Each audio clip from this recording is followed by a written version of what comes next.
arday markaas soo qalin jibiyay oo bartay cilmiga xayawaanka ee zoology ayaa galay beerta xayawaanka isagoo indhihiisa ay ka muuqato rajo shahaadadana gacanta ku sitaa markii waraysiga shaqada la bilaabay maamulihii ayaa hore u soo fadhiistay oo si hoose ugu yidhi goriiliheenii caanka ahaa oo ahaa xayawaanka ugu weyn ee dadka soo jiita ayaa hadda dhintay wuu yara aamusay dabadeedna waxa uu ku yidhi ma awoodno inaan goriilo kale soo iibsanno sidaas darteed waxaan kaa rabnaa inaad xidhato dharka goriilaha ardaygii soo qalin jibiyey ayaa indhaha kala qaaday ma aniga maamulihii ayaa madaxa ruxay nabiga ku salliya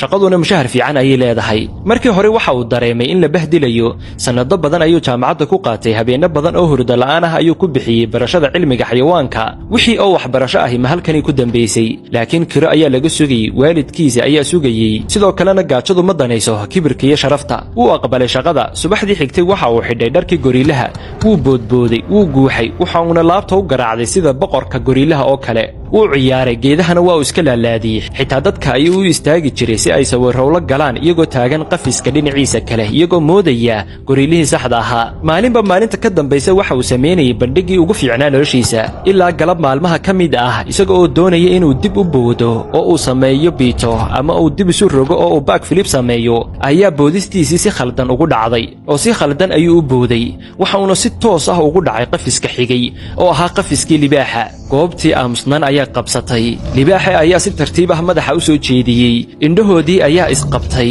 libaaxii ayaa si kadis ah ugu soo orday ardaygii oo argagaxsan ayaa qayliyey icaawiya qof icaawiya ma jiro miyaa wuu cararay wuuna turanturooday dabadeedna dhulka ayuu ku dhacay libaaxi ayaa soo booday oo si toos ah korkiisa ugu soo degay kadib libaaxii ayaa u soo dhowaaday waxa uuna si hoose ugu yidhi David waa anigii waa saaxiibkaagii jaamacadda dabadeedna wuxuu ku yidhi ma aragtay xaaskaa ku jira balliga halkaas ah kaasina waa cabdi waana guddoomiyaheenii fasalka